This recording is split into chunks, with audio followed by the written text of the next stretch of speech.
Hey guys, Ollie here, and welcome back to another video, and today I'm going to be talking about my Need for Speed 2017 wish list, because if you don't already know, Need for Speed 2015 has now ended. There's no more DLC or whatever coming out, no more updates, so I thought it would probably be a good time to start talking about Need for Speed 2017.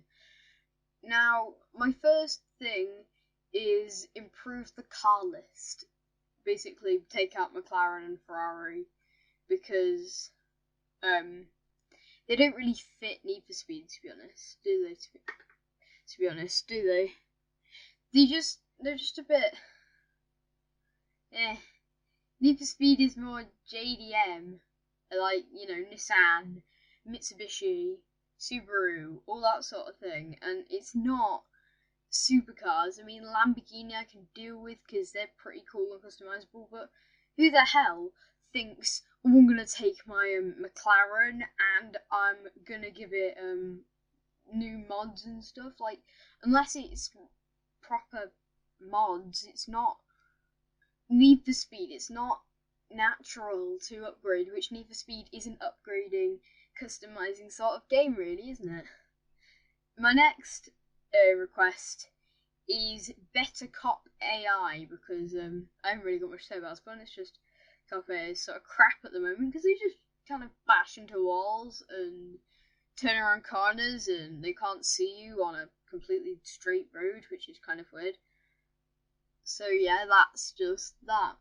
Also, better and more optional multiplayer, because at the moment in Need for Speed, multiplayer is sort of just, well, you're in multiplayer, you can't really come out of it because it's not there. Like, when you start Need for Speed, it says speed lists and all drive.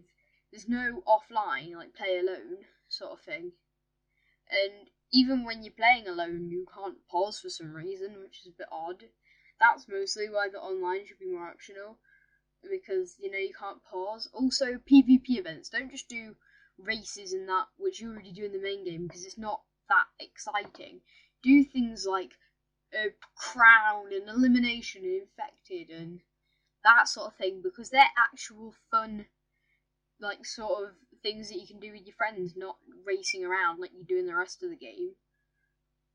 And also, more customization on all of the cars, because in the trailers it was like, loads of customization, it's going to be amazing. And then you bought the game and there was basically no customization for most of the high-end cars, which are the ones that you're going to be buying because they're fast. And there's basically no customization for them whatsoever. Like the Ferrari F40 you can't do anything to. No body kits, no nothing. And the only thing you can do to the 458 is, you know, a body kit, just one body kit. There's no actual customization. You can't even customize the rims. I mean, at least in Forza you can customize the rims and put a nice wing on it and stuff. You can't even do that in Need for Speed, which is a bit weird because Forza's more about performance of cars rather than making them look really nice, when Need for Speed is the exact opposite and it's more about making cars look nice. It's a bit weird. Anyway, make your cutscenes more natural, people, goes to EA, because at the moment, the people in your cutscenes are just sort of like, yo, fist bump, dude, and it all feels very forced. It doesn't feel natural. It feels like they're trying to be, they're not actually being cool, they're trying to be stereotypically cool, which is basically just stupid, to be honest. And there's just too many fist bumps, and it feels sort of, if you overuse something like that, it just becomes crap. Like, one or two fist bumps in the game, that would just be like, hey, sweet, they did a fist bump. Just like, Thingy's, what's his name, the guy who goes really fast, he says cheers at the end of his thing. He doesn't overuse it, because you don't hear it all the time. But the things with cutscenes, they're quite prominent in the game, so it's constantly just fist bump, fist bump, fist bump, and I'm surprised that most of the people's in that game actually, their wrists still work from that. Also, my last thing is give the player more to do than just the story, because basically Need for Speed, the Need for Speed 2015, is basically just Alright, do some story missions. Do a couple of 100 story missions, however many. Hey, you did the story missions. Now you get to go online and do the story missions all over again, but slightly more difficult. And it's crap. Like, really crap. Like, I'm not saying the game's crap, it's just, there's no end game. It's like, I'm towards the end of the game. I'm quite close to the end of the game. I haven't completed it, though.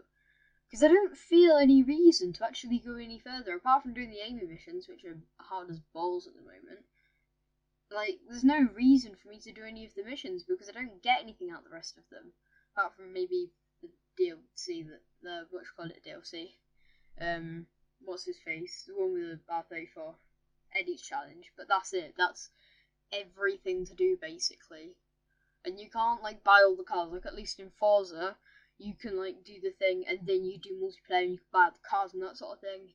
You can't do that in Need for Speed, because you only have 10 garage slots, which sounds bad. It is kind of good, but then the thing is, if you had more content within the game to do with your cars, that would be just fine. But since there isn't, you'd think that you'd be able to have an infinite garage, really. Surely, wouldn't you? It's a bit annoying. But anyway, that's everything that I want to happen. Take it as you will, you know.